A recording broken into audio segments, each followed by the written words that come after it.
بسم الله الرحمن الرحيم. السلام عليكم ورحمة الله وبركاته.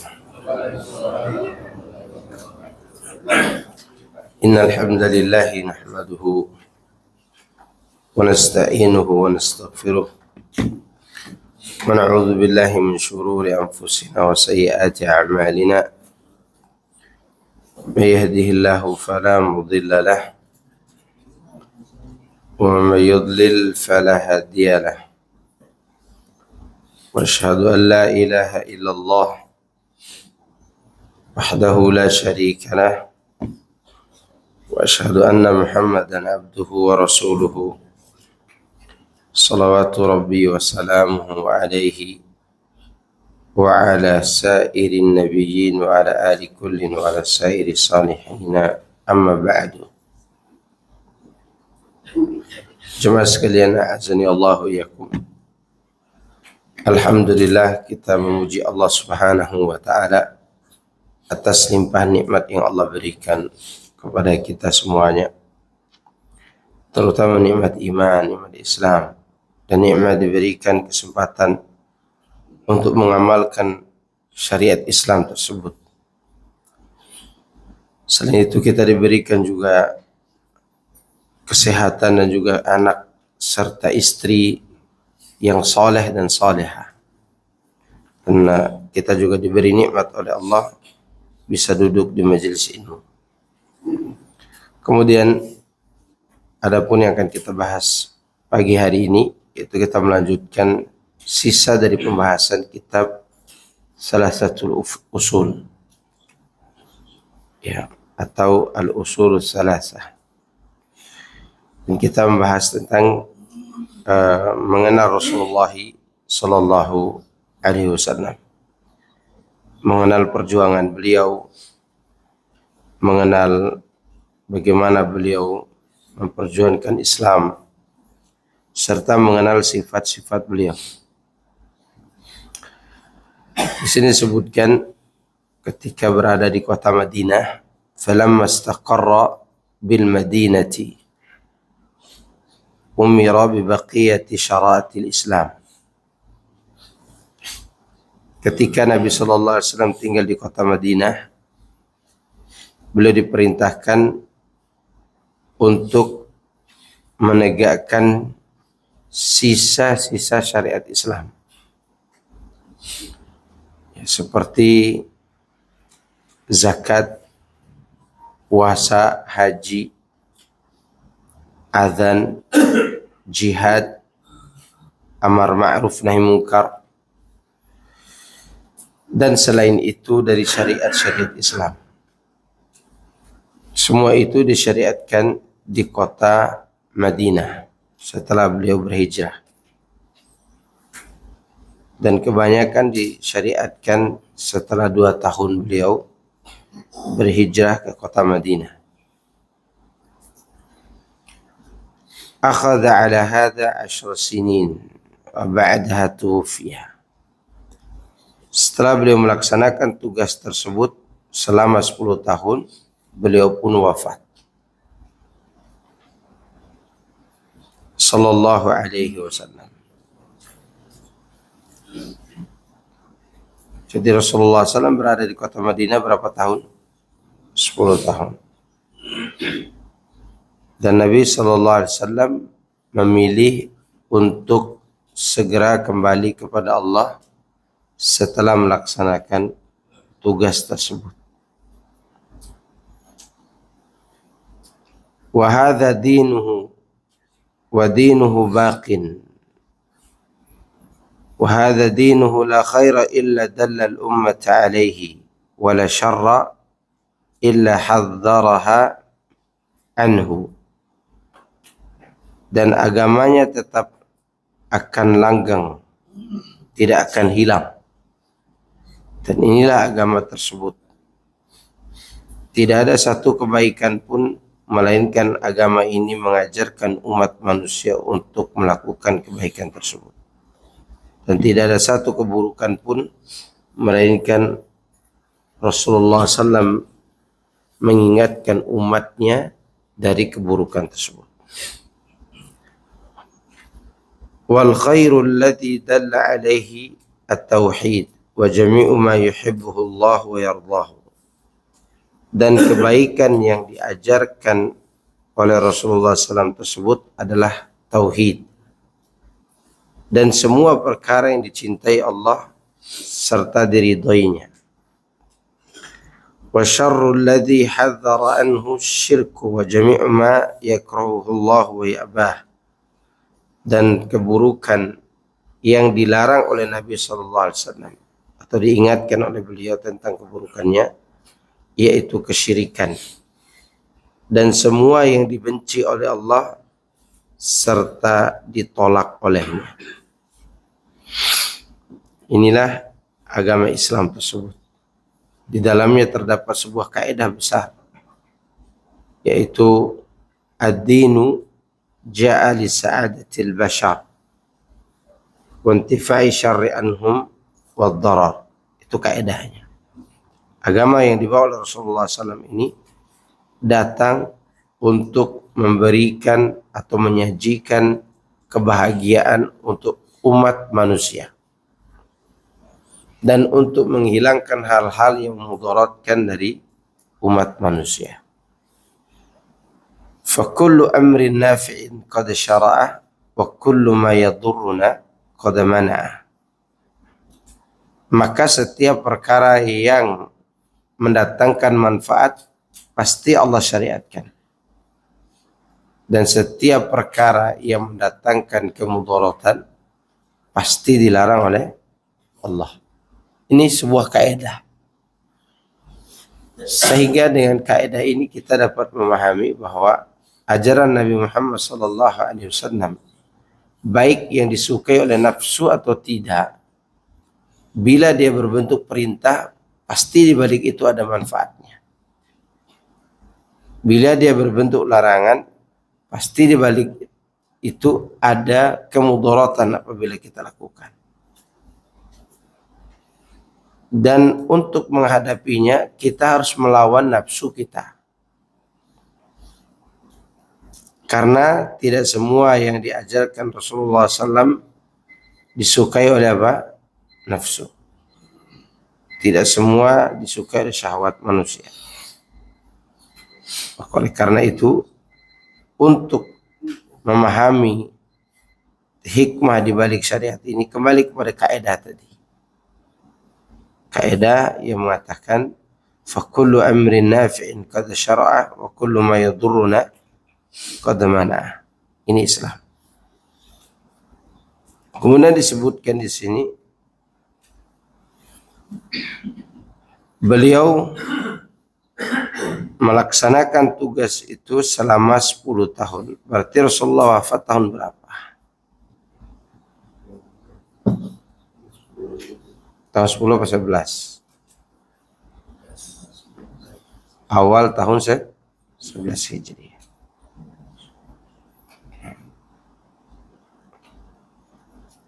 Dan beliau sallallahu alaihi wasallam tidak menyisakan sesuatu pun dari syariat Islam, melainkan beliau jelaskan semuanya. Sampai burung yang mengepakkan sayapnya di udara, beliau menjelaskan tentang ilmu.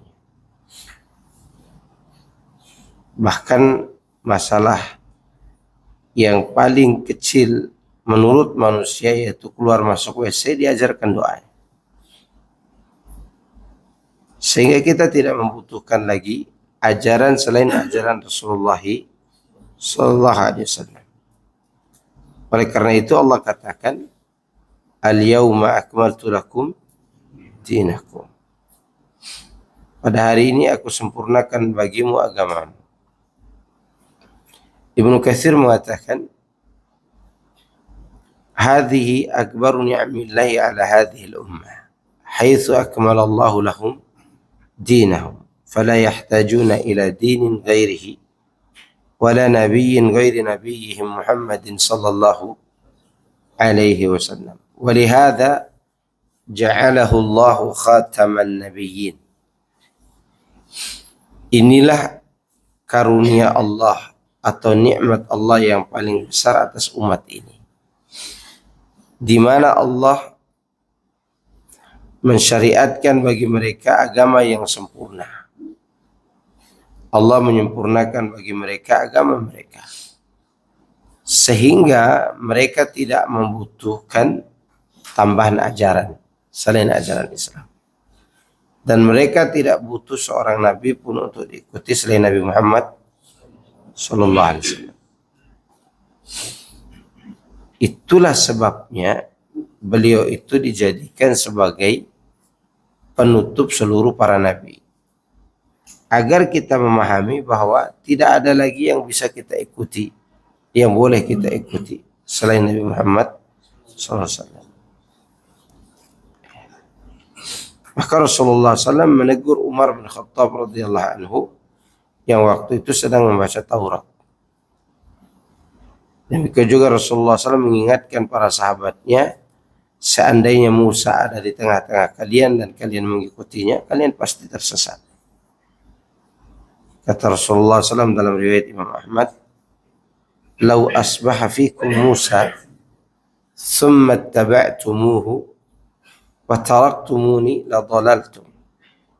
Seandainya pagi hari ini Musa ada di tengah-tengah kalian, lalu kalian mengikuti Nabi Musa dan kalian meninggalkan aku, kalian pasti tersesat.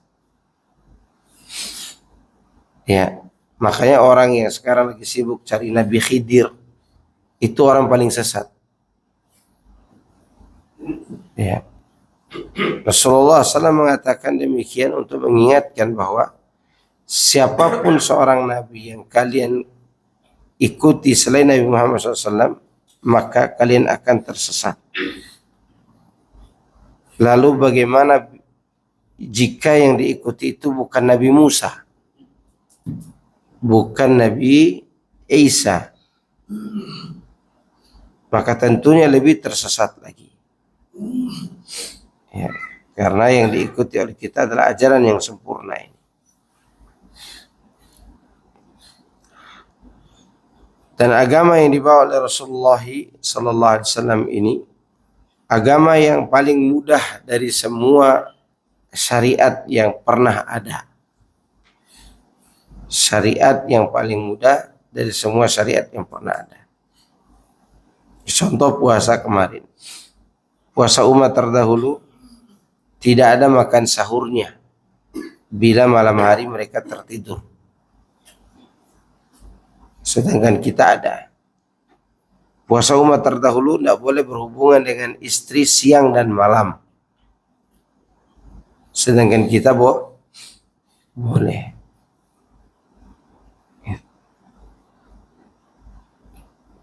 Demikian juga contoh perkara yang paling tidak disukai manusia dalam syariat Islam, tentunya jihad. Jihad itu sesuatu yang tidak disenangi karena mau mengantarkan nyawa ke medan tempur. Harta, jiwa, anak, istri yang jadi korban, perasaan dan juga korban yatim dan janda. Semua itu sesuatu yang tidak menyenangkan. Namun di balik jihad itu terdapat kemuliaan. Anda bisa bayangkan bagaimana kalau jihad tidak disyariatkan. Kita akan diobok-obok oleh orang kafir. Orang kafir akan berani menghabisi kaum muslimin. Makanya sebelum syariat jihad itu ditegakkan, para sahabat itu sibuk menjaga rumah Nabi SAW. Takut diserang tiba-tiba. Padahal tidak ada perintah untuk berjihad. Ketika turun ayat-ayat berkaitan dengan jihad, mereka senang. Karena di balik itu ada kemuliaan, ada kehidupan. Ya. Demikian juga syariat-syariat yang lainnya. Dan Rasulullah SAW tidak bosan-bosannya mengajarkan kebaikan kepada umatnya. Kebaikan apa saja yang diperintahkan oleh Allah. Dan beliau tidak bosan-bosannya melarang mereka dari keburukan yang dilakukan oleh umatnya. Ya. Dan kebaikan yang paling tinggi adalah tauhid. Keburukan yang paling besar adalah kesyirikan. Namun Rasulullah SAW ketika melakukan amar ma'ruf nahi munkar, dia tidak sembarangan melakukan, memerintahkan kepada kebaikan dan melarang dari keburukan tanpa ada perintah dari Allah. Contoh, minum khamar. Sebelum dilarang minum khamar, Nabi tahu gak bahwa khamar itu haram? Tahu atau tidak? Buktinya bahwa beliau tahu bahwa khamar itu haram dan khamar itu berbahaya, beliau tidak pernah minum khamar.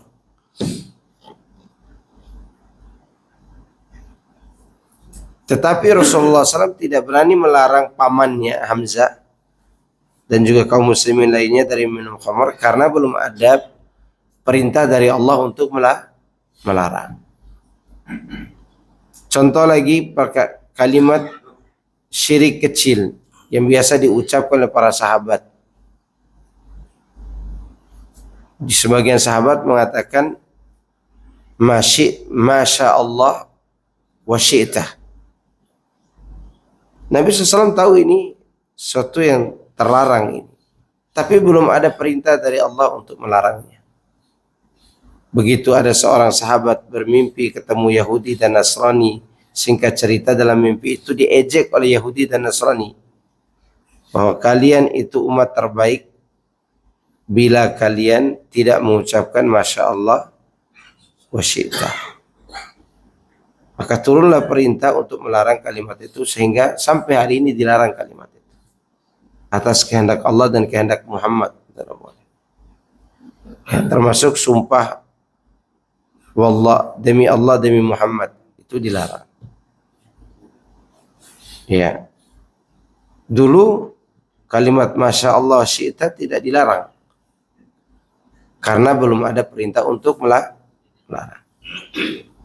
Apa pesan moralnya? Pesan moralnya adalah seorang Nabi seperti Muhammad SAW saja nggak boleh sembarangan melakukan amar ma'ruf nahi munkar tanpa ada perintah dari Allah yang Maha Kuasa. Makanya Allah katakan, walau taqawwala alaina ba'dal aqawil la akhadna minhu bil yamin thumma laqata'na minhu al-watin. Kata Allah, seandainya Muhammad mengada-ngadakan ucapan, maka kami akan menyiksanya dengan tangan kanan. Kami akan mengambilnya dengan tangan kanan. Kemudian kami akan memotong urat nadinya. Ya, ini menunjukkan bahwa Rasulullah SAW berbicara dengan wahyu dan memerintahkan dengan wahyu. Kalau Nabi SAW tidak boleh berbicara kecuali dengan apa yang Allah syariatkan bagi beliau, lalu bagaimana dengan kita? Yang hari ini kita bebas mengatakan menurut saya agama itu begini, menurut saya agama itu begitu. Itu karena kebodohan kita. Jadi Islam itu sudah ada syariatnya. Seindah apapun yang kita bawa, maka itu tidak diterima oleh Allah Subhanahu wa taala. Mengenai perkataan beliau di atas, berkata Syekh Saleh Al-Utsaimin, ذكر المصنف رحمه الله تعالى أن النبي صلى الله عليه وسلم استقر بالمدينة بعد هجرته إليها وأمر فيها ببقية شرائع الإسلام وكانت مدة بقائه فيها 10 سنين. Penulis mengatakan bahwa Nabi SAW tinggal di kota Madinah setelah hijrah dan beliau diperintahkan untuk menegakkan syariat-syariat Islam tadi, dan waktu beliau tinggal itu selama 10 tahun. Summa tuwfiya, kemudian setelah itu beliau wafat. Rasulullah SAW wafat. Rasulullah SAW itu tidak kekal. Kalau ada orang yang mengatakan bahwa Rasulullah SAW masih hidup, orang ini orang bodoh. Karena Allah katakan innaka mayyitun wa innahum mayyitun. Sungguhnya engkau akan mati dan mereka juga akan mati. Dan sebagian orang meyakini Nabi Muhammad SAW itu masih hidup. Bahkan ada yang meyakini bahwa Muhammad itu salah satu nama Allah, sehingga mereka menyimpulkan Muhammad itu adalah Tuhan itu sendiri. Ini tidak ada bedanya dengan siapa? Kaum Nasrani. Ini adalah merupakan kekufuran. Nabi Muhammad SAW utusan Allah. Dia seorang hamba yang meninggal dunia. Dan dia tidak memiliki kekekalan hidup di dunia ini. Dia wafat seperti halnya manusia biasa. Dan ketika Rasulullah SAW wafat, sebagian sahabat tidak ada yang tidak menerima wafatnya beliau, di antaranya Umar. Dan ketidakterimaan Umar itu adalah keadaan yang sangat berbahaya. Berbahaya terhadap akidah umat. Umar cinta kepada Rasulullah SAW, sehingga beliau tidak terima wafatnya Nabi SAW. Umar tidak mungkin untuk menyembah Nabi, tapi sikap Umar mengundang orang lain untuk menyembah Rasulullah SAW. Seakan-akan Nabi itu tidak boleh mati, tidak boleh wafat. Ya. Makanya Abu Bakar menegurnya dengan kalimat apa? Tauhid. Man kana ya'budu Muhammadan fa inna Muhammadan qad mat. Ya, seakan-akan Umar waktu itu mengundang orang lain untuk beribadah kepada siapa? Rasulullah SAW. Maka Abu Bakar mengatakan, siapa yang menyembah Muhammad, Muhammad itu telah wafat. Wa man kana ya'budullah fa inna la hayyun la yamut. Siapa yang beribadah kepada Allah, sungguhnya Allah itu maha hidup, tak akan pernah mati. Ini yang dikhawatirkan oleh Abu Bakar. Khawatirnya nanti Rasulullah SAW disamakan dengan sifat Tuhan yang tidak pernah mati. Dan kejadian wafatnya Rasulullah SAW ini adalah merupakan musibah terbesar yang pernah dialami oleh seluruh manusia. Musibah dari zaman Nabi Adam sampai runtuhnya dunia ini, musibah terbesar adalah musibah ketika wafatnya Rasulullah Sallallahu Alaihi Wasallam. Dan dia adalah manusia terbaik.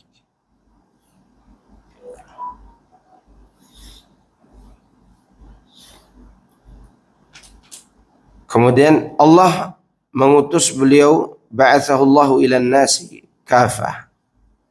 Waftarada ta'atahu ala jami'i tsaqalain al-jin wal-ins. Allah mengutus beliau kepada seluruh manusia dan mewajibkan jin dan manusia untuk mentaati beliau.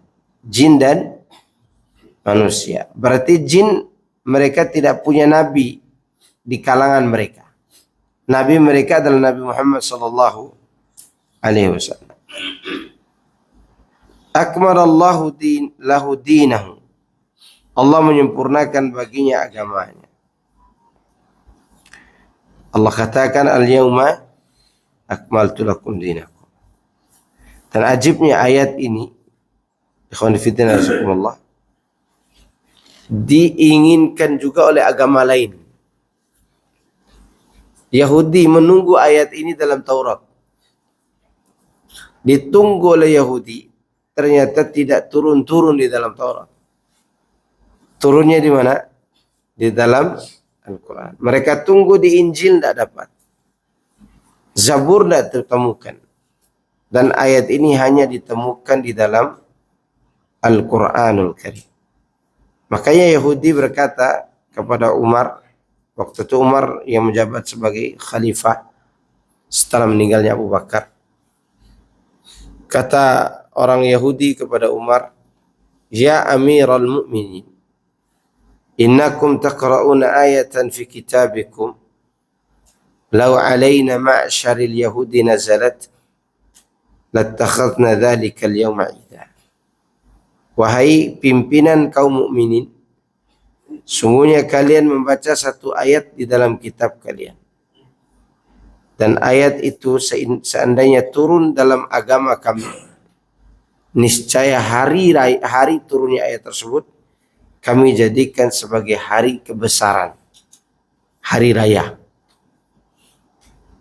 Kata Umar, fa ayyu ayatin, ayat yang mana yang kau maksud? Baru disebut oleh Yahudi itu al-yauma akmaltu lakum dinakum. Coba antum lihat isinya itu. Pada hari ini aku sempurnakan bagimu agamamu. Yahudi ngaku nggak Islam sebagai agama sempurna?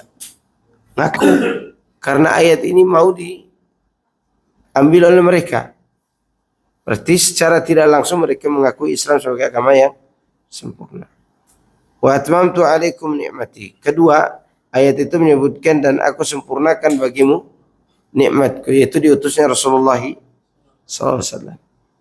Kemudian waraditu lakumul Islam dina, dan aku ridho Islam sebagai agama bagimu. Berarti Yahudi ngaku tiga hal ini. Karena ayat ini diakui hanya ada dalam Al-Quran, tidak ada dalam Taurat, tidak ada dalam Injil. Dan anehnya ayat ini jarang kita dengar dari mulut para habaib, mulut dai-dai kondang. Dan jarang didengar, jarang juga mereka mentadaburi, jarang juga mereka menyampaikan isinya. Kenapa? Kenapa? Karena mereka akan ketahuan bid'ahnya bila menjelaskan ayat ini. Ayat yang paling menakutkan bagi ahlul bid'ah ini. Satu. Kemudian ayat dalam surah Ali Imran ayat 31. Kemudian suratul Ahzab lanjutannya, bukan potongannya. Laqad kana lakum fi Rasulillahi uswatun hasanah. Lanjutannya yang tidak disampaikan. Liman kana yarjullaha wal yawmal akhir wa dzakarallaha katsira. Sehingga teladan itu dalam urusan agama. Ini ayat yang mulia ini, Yahudi pun ingin memilikinya karena mereka ingin agama mereka sempurna. Nah, anehnya kita sudah disempurnakan agama dengan ayat ini, masih mencari ajaran yang lain. Aneh enggak? Yang lebih aneh lagi, ada ustadz sibuk-sibuk menyuruh orang mencari Nabi Khidir. Inisial ustadznya Buya Ar-Razi.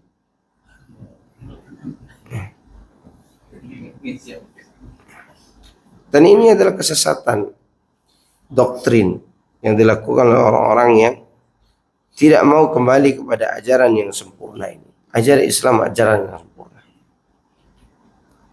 Kemudian penulis mengatakan, wa dalilu ala mautihi sallallahu alaihi wasallam, dalil tentang wafat Nabi sallallahu alaihi wasallam, innaka mayyitun wa innahum mayyitun. Summa innakum yawmal qiyamati 'inda rabbikum takhtasimun. Sungguhnya kamu akan mati, dan sungguhnya mereka juga akan mati. Dan pada hari kiamat nanti di sisi Rabbmu kalian akan berselisih, saling menuntut. Ya, ini ditemukan dalam surat Az-Zumar ayat 30 dan 31.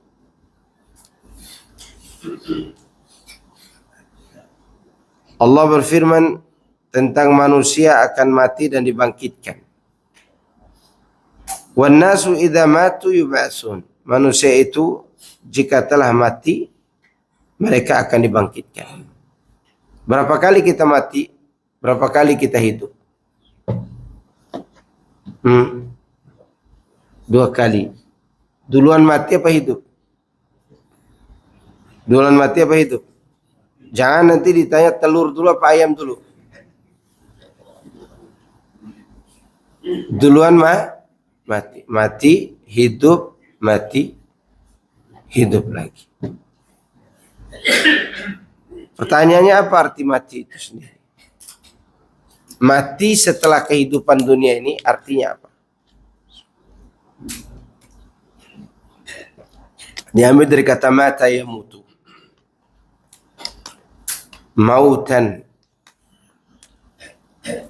Bahasa Indonesia dibuat mati. Itu mati itu bahasa Arab. Kalau kita bahasa mati itu tidak sopan kan. Biasa mati itu untuk binatang. Padahal bahasa Arabnya juga untuk siapa? Untuk manusia juga. Bahkan Rasulullah sebutkan innaka mayyitun. Kau mati gitu.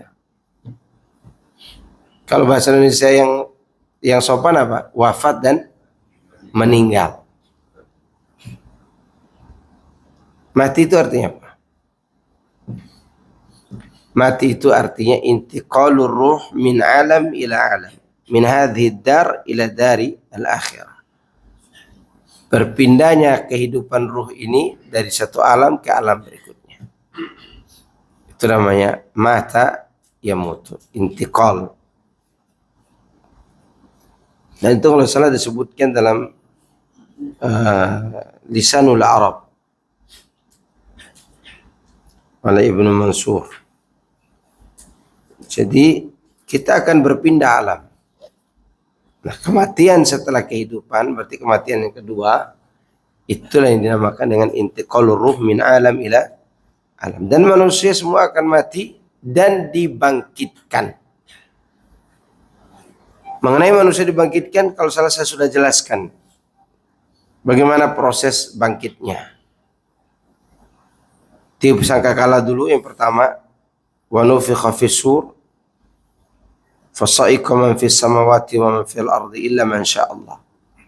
Ditiup sangkakala, manusia makhluk di langit dan di bumi mati. Ya, semuanya hancur kecuali yang dikehendaki Allah. Nah, setelah itu menunggu dalam waktu 40 hari kah, tahun kah, bulan kah, tidak ada yang tahu. Ya, berarti ada jarak waktu antara hancurnya alam dengan kebangkitan. Mana dalil adanya jarak waktu? Yaitu kalimat setelah firman Allah, illa man syaa Allah, setelah itu penyebutan summa nufikha. Summa adalah kata sambung ya yang menunjukkan adanya jarak waktu antara kejadian sebelum summa dan setelah summa.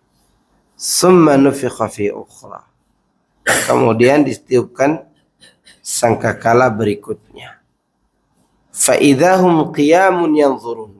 Tiba-tiba mereka semua berdiri bangkit. Bangkit dari alam barzakh. Ya, alam barzakh.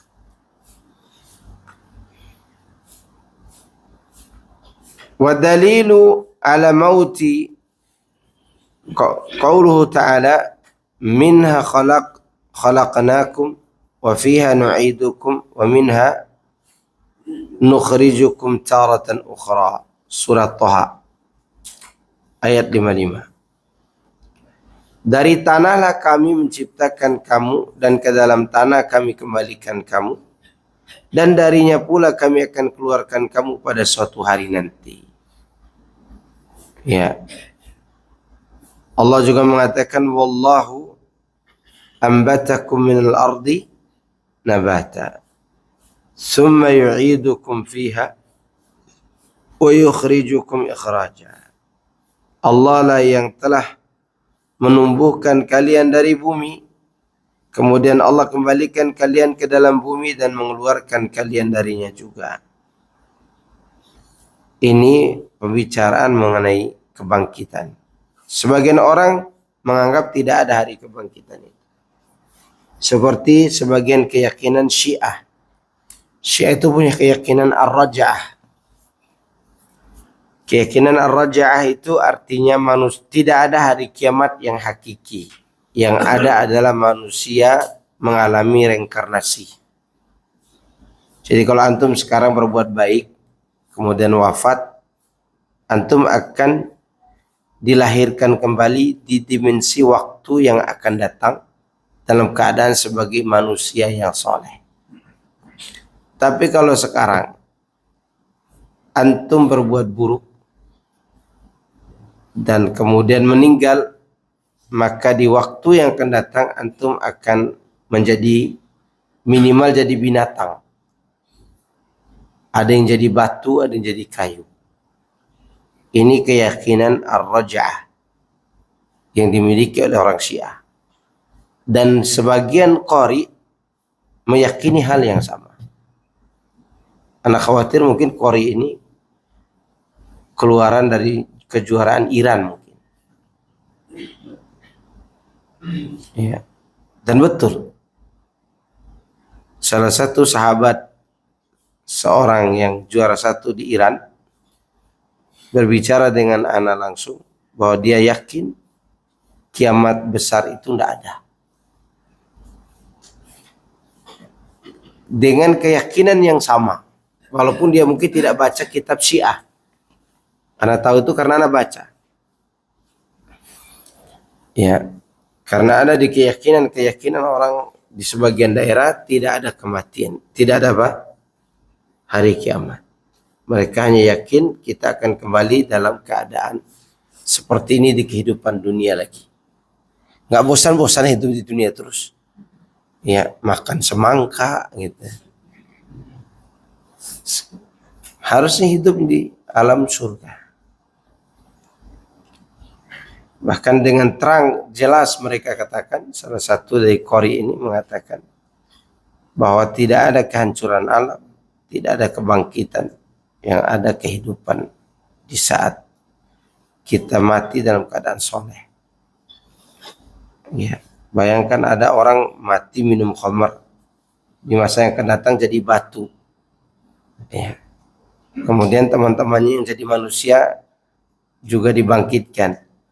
Lalu mengatakan, makanya dulu jangan minum khamar gitu. Jangan-jangan batu yang kita lihat mungkin peminum khamar pada zaman dulu gitu. Nah, ini adalah merupakan keyakinan yang rusak. Keyakinan yang rusak. Manusia akan wafat, akan dibangkitkan kembali untuk dihisab. Wa ba'da al-ba'si muhasabun wa majaziyuna bi'amalihim. Setelah mereka dibangkitkan, mereka akan dihisab, mereka akan dibalas dengan balasan yang sesuai dengan amal mereka. Dan inilah akhir kehidupan kita, menunggu balasan amal yang kita lakukan ini. Wa dalilu qawlu ta'ala walillahi ma fis samawati wa ma fil ardi liyajziyal ladzina amanu liyajziyal ladzina asa'u bima amilu wa yajziyal ladzina ahsanu bil husna. Dan Allah memiliki apa yang ada di langit dan apa yang ada di bumi, agar Allah membalas orang-orang yang berbuat buruk sesuai dengan amal mereka, dan Allah membalas orang-orang yang berbuat baik dengan yang lebih baik. Ini kalimat Masya Allah, kalimat yang selalu disampaikan oleh Allah dalam Al-Quran tentang balasan ini. Seharusnya kita gembira ketika Allah berbicara tentang balasan untuk keburukan. Allah balas dengan sesuai dengan amal keburukan itu. Tapi begitu Allah berbicara dengan mengenai kebaikan orang-orang berbuat baik, Allah sebut balasan yang lebih baik. Coba untuk perhatikan. Wa yajziyal ladzina ahsanu bil husna. Allah tidak sebutkan bil hasanah. Bil apa? Husna. Husna itu adalah ismu tafdil, muannatsnya ahsanu. Ahsan artinya paling baik. Ahsan paling baik. Kalimat muannatsnya atau penyebutan sifat perempuannya husna. Husna. Dan yang dimaksud dengan husna di sini adalah surga beserta kenikmatannya. Dan itu tidak cocok untuk amal kita. Tidak mungkin kita dapat surga dengan amal ini. Enggak mungkin dapat surga dengan amal kita. Bahkan kata Nabi SAW dalam riwayat Imam Ahmad, kalau ada orang dari lahir sampai dia wafat di umur Al-Haram umur tua, kira-kira 80-an tahun. Dari kecil dia sudah bisa ibadah sampai dia berumur tua renta itu masih beribadah kepada Allah. Lalu dia wafat dalam kondisi taat itu dan dia dihadapkan dengan balasan surga, maka pada hari kiamat nanti dia tidak akan memandang ada sesuatu yang pernah dia lakukan. Lalu bagaimana dengan kita yang baru sholat 20 tahun yang lalu? Ya. Atau baru sholat pada bulan Ramadan yang lalu? Tentunya semua itu tidak ada apa-apa yang dibandingkan dengan balasan. Maka oleh karena itu ketika Allah mengatakan wa yajziyal ladzina ahsanu bil husna, ini adalah balasan yang di atas perbuatan manusia itu sendiri. Maka ada kaidah ketika Allah membalas keburukan, Allah balas dengan keadilan. Ketika Allah membalas kebaikan, Allah balas dengan fadlun. Kalau keburukan dibalas dengan al-adlu, kalau kebaikan dibalas dengan apa? Al-fadlu.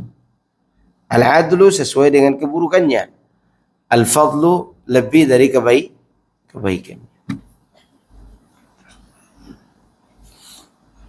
Kemudian waman kadzdzaba bil ba'tsi kafar. Siapa yang mengingkari hari kebangkitan dia kafir.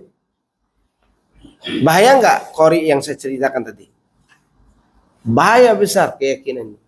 Bisa kafir. Ya. Karena itu Allah katakan za'ama alladzina kafaru an la yub'atsu. Orang kafir itu mengira, meyakini bahwa mereka tidak akan dibangkitkan. Itu sebabnya kenapa mereka berbuat kafir. Karena mereka yakin dirinya tidak akan dibangkitkan.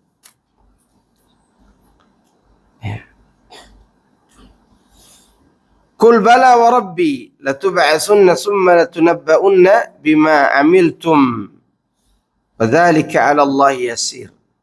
Katakanlah tidak demikian, bahkan demi Rabbku kalian benar-benar akan dibangkitkan dan akan disampaikan kepada kalian berita tentang apa yang kalian lakukan. Dan itu bagi Allah sangat mudah. Bagi Allah mudah. Bangkitkan kalian itu mudah. Lihat Allah katakan za'amal ladzina kafaru alla yub'atsu. Alla yub'atsu.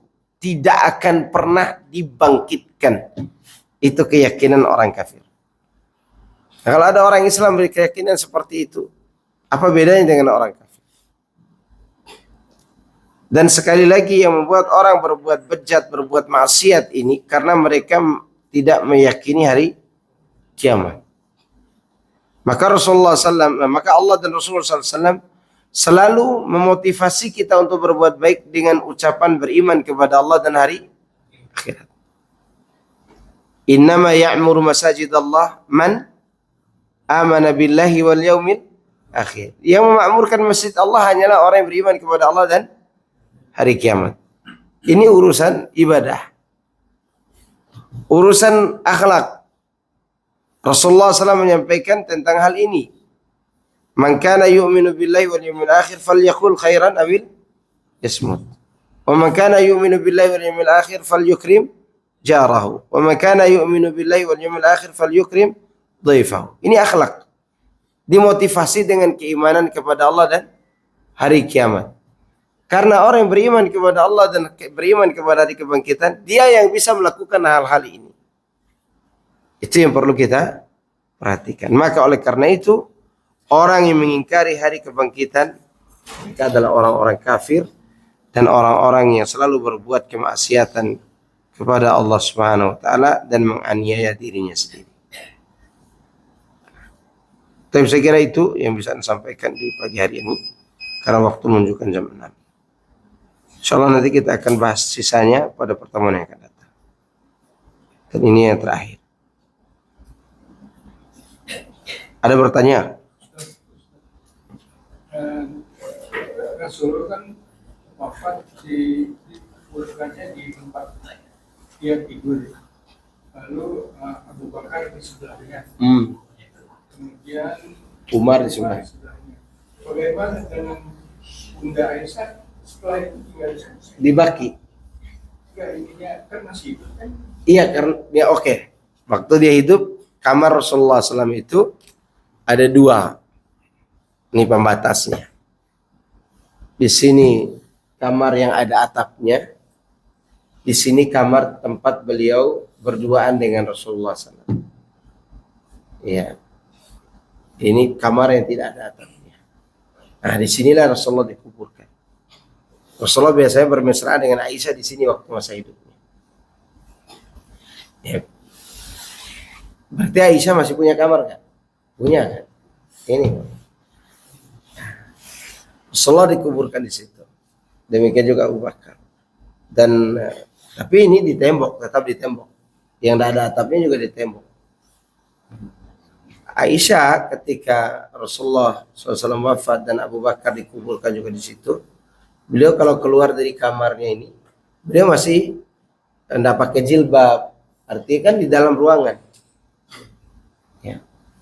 Begitu Umar menyampaikan keinginannya kepada Aisyah, karena itu tinggal satu lagi kan, soalnya Aisyah menyiapkan untuk dirinya sendiri di samping ayah dan suaminya. Ya sebenarnya itu untuk Aisyah. Tapi Aisyah itu Masya Allah orang yang sangat menghormati Umar.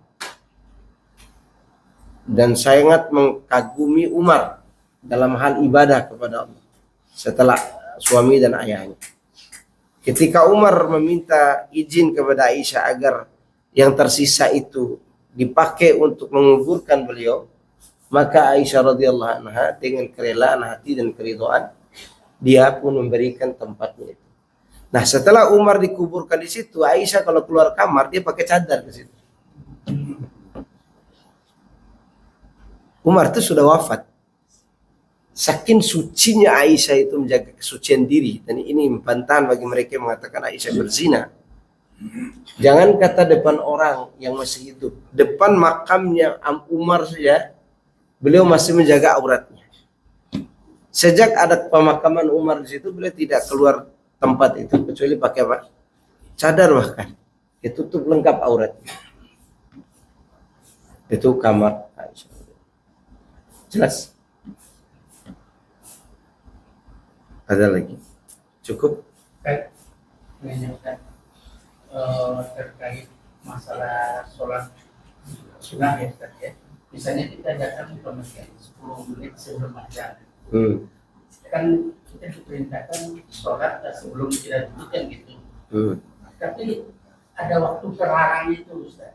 Gimana itu? Apa menyikapinya? Apakah menguatkan dulu bagi sholat sunnah kita itu masjid atau langsung aja? Misal sholat zuhur atau sholat maghrib ya? Iya. Kan waktu sholat maghrib sebelumnya terlarang.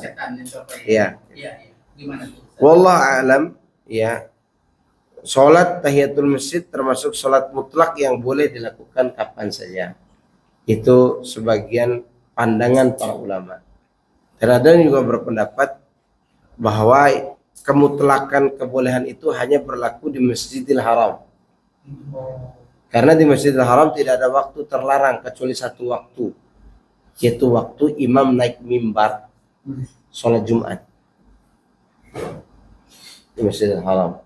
Ada yang mengatakan di masjid lain pun kalau untuk sholat tahiyatul masjid tidak ada waktu terlarang.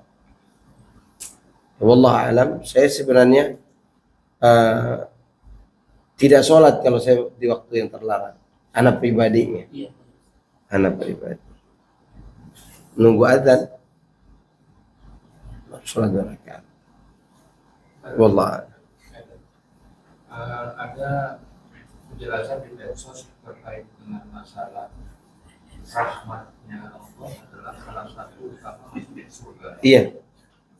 Namun di dalam penjelasan salah satu dikatakan oleh seorang narasumber itu Ustaz Salafi bahwa amal tidak merupakan hal yang pokok atau utama. Nah, ini kemudian ditanggapi oleh salah satu pusat ini dengan menyiarkan, dengan memberikan statement ke jamaah-jamaah itu bahwa loh, kenapa hanya mengatakan amal beberapa perbuatan yang dilakukan manusia itu adalah salah satu upaya untuk masuk surga.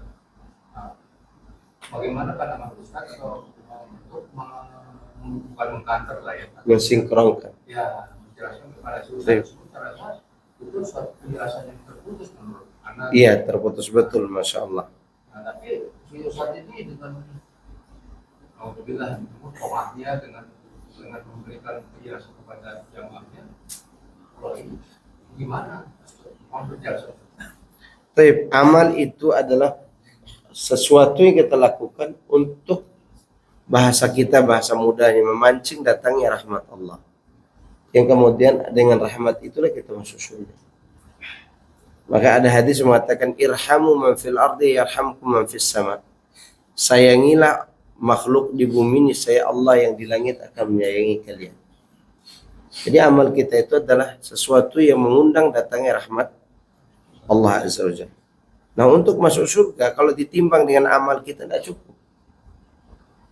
Maka kita masuk surga itu dengan rahmat siapa? Rahmat Allah. Dan lebih menyenangkan lagi kita ini bahwa amal kita yang sedikit ini mendatangkan rahmat Allah yang maha besar. Seharusnya penjelasannya demikian.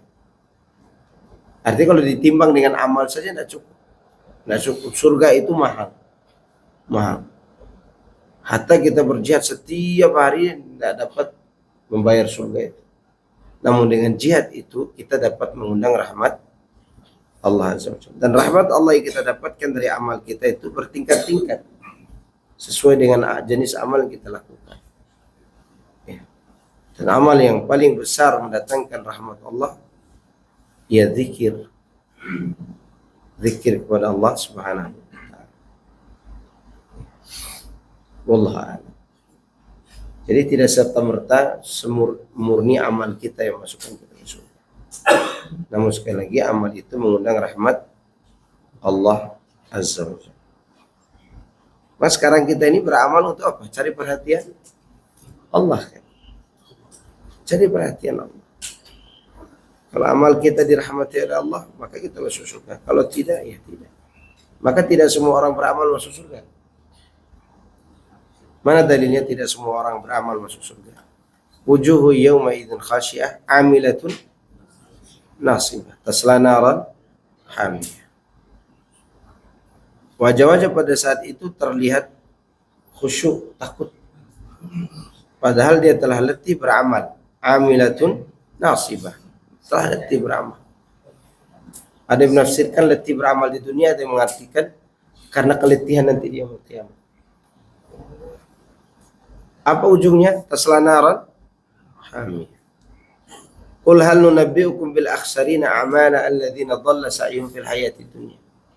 Katakanlah, mau aku sampaikan kepada orang yang paling sesat amalnya, paling sia-sia amal, yaitu mereka yang semua usahanya di dunia sia-sia. Itu bukan amal dagang di pasar, itu amal ibadah kepada Allah yang dilakukan oleh mereka, tapi tidak mendatangkan rahmat Allah. Mungkin karena ada syirik, mungkin karena ada bid'ah, ya, dan seterusnya. Dan itulah yang disebut dengan kita masuk surga bukan dengan amal, tetapi amal yang mendatangkan rahmat Allah. Maka sekarang kita cari tahu amal itu yang mana. Amal yang ikhlas, amal yang mengikuti Rasulullah sallallahu alaihi wasallam. Nah, kalau amal-amal itu diterima oleh Allah setelah kita dapat tiket ke surga, maka kualitas dan kuantitas amal itulah yang akan membedakan derajat di surga. Itu.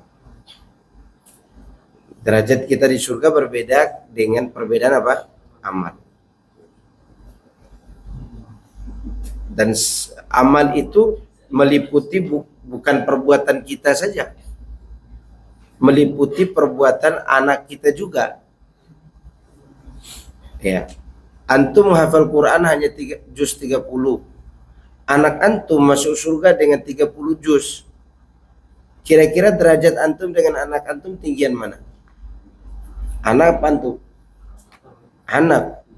Nanti di surga dipertemukan nggak di tempat yang sama? Dipertemukan nggak? Dipertemukan. Kenapa? Karena tingkatan surganya itu sesuai dengan jenis amal, dan anak itu sendiri adalah amalnya. Anaknya itu sendiri apa? Amalnya. Iya. Jelas. Itu amal itu ketika diterima oleh Allah, setelah kita mendapat rahmat Allah, nanti amal itu sendiri menjadi pembeda tingkatan surga. Termasuk itu Pak, kalau di surga itu kan suami istri akan ketemu di surga. Apa itu amalnya gimana Pak? Kan Iya, oke. Disebutkan termasuk istri juga, anak, orang tua. Kalau mereka berada dalam satu posisi keimanan usulnya sama walaupun beda amal, dia akan dipertemukan dalam satu tempat yang sama. Karena terhitung amal salah satu dari keluarga itu. Misal anaknya hafal 30 juz 30 misalnya, dan juz 30 yang dihafal diterima semua oleh Allah. Contoh ini hanya contoh. Ayahnya yang hafal 30 juz, tadi kan kebalikannya. Maka si anak dibawa kepada ayahnya. Maka dalam surga itu ada dua pertemuan, pertemuan permanen dan pertemuan sekali-kali. Pertemuan permanen disebutkan dalam surat At-Tur ayat 21. Walladzina amanu wattaba'atuhum dzurriyyatuhum biimanin alhaqna bihim dzurriyyatahum. Dan orang-orang yang beriman dan keimanannya diikuti oleh anak-anak mereka, maka anak-anak mereka akan dipertemukan dengan mereka. Ahli tafsir mengatakan di antaranya tafsir disebutkan dalam tafsir Al-Imam At-Tabari. Dan kalau salah di tafsir Sa'di juga disebut. Itu pertemuan permanen antara keluarga. Nah, adapun pertemuan yang sesekali, pertemuan dengan sahabat-sahabat. Wa aqbala ba'dhum 'ala ba'di yatasaalun. Itu pertemuan antara persahabatan, bukan kekeluargaan anak dan istri dan ayah. Ya, maka sebagian ahli ilmu mengatakan dipertemukan dengan keluarga dalam keadaan permanen itu adalah salah satu tambahan nikmat surga. Tambahan nikmat surga. Iya. Dan setelah masuk surga, maka mereka akan bahagia. Mungkin ada yang takut kalau istri saya ikut saya Pak Ustaz. Kenapa? Enggak bisa ketemu bidadari kata dia. Di dunia aja belum ngomong poligami sudah diapa lah gitu. Tenang saja. Sebelum dia masuk surga dicabut dulu gil. Nah, ada namanya gil. Gil itu hasad, dengki, dendam, cemburu buta, ya curiga, semua hilang. Baru masuk surga. Dan sudah tidak ada lagi laki-laki yang ngintip istri orang, ada. Tenang saja. kalau anak itu bagusnya anak kandung atau sampai cucu? Termasuk cucu, dzurriyah. Termasuk cucu. Tergantung daripada wasiat dan ajaran dia kepada anaknya. Iya kan? Antum bayangkan, antum pernah pisah dengan anak antum selama 10 tahun dan tidak tahu kabarnya di mana. Tiba-tiba diberitahukan anak antum itu berada di mana? Di Surabaya. Antum akan ke sana cari anak itu. Ya, di Surabaya, di gedung yang mewah, di hotel yang penuh makanan enak. Enak, senang gak antum? Senang. Lalu bagaimana dipertemukan di surga untuk selama-lamanya?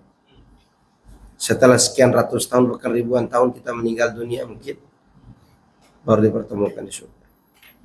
Dan itu tambahan nilai kenikmatan surga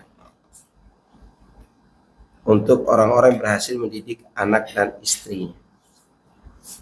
Tapi ingat, yang paling banyak masuk neraka siapa? Perempuan. Kenapa?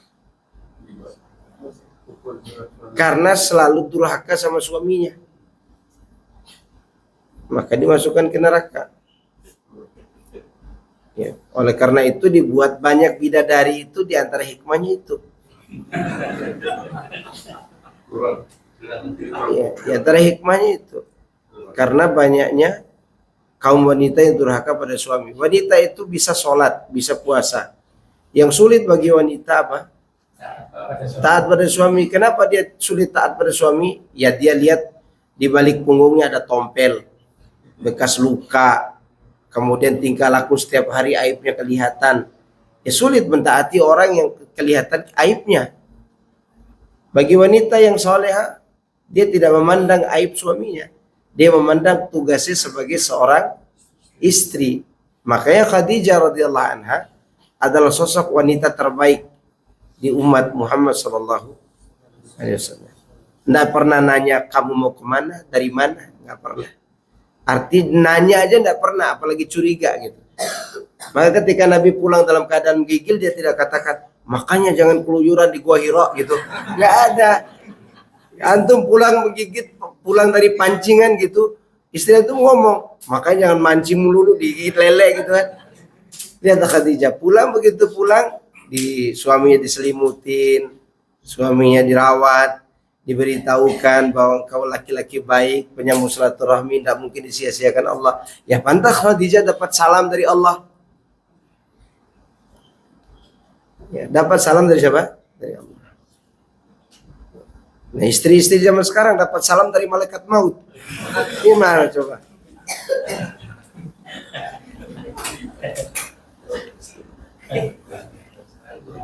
Dan saking tingginya kedudukan suami yang banyak tompelnya tadi di hadapan istri. Ada seorang wanita nanya kepada Nabi SAW, ya Rasulullah, sejauh mana aku bisa mentaati suamiku?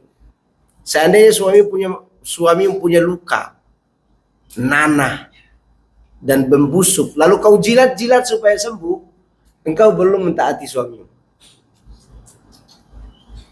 Aduhai, makanya wanita banyak masuk neraka gara-gara apa? Kufur nikmat. Gitu. Makanya wanita terbaik ya wanita yang bisa masuk surga. Berarti dia bisa mentaati seseorang yang dia lihat banyak kekurangannya. Ya kita tidak lagi curhat ini, tidak, tapi ini kenyataan. Jelas? Bahkan sampai ada ustadz yang curhat tentang istrinya kan? Ada. Yang jelas bukan anak. Bukan anak. Ya.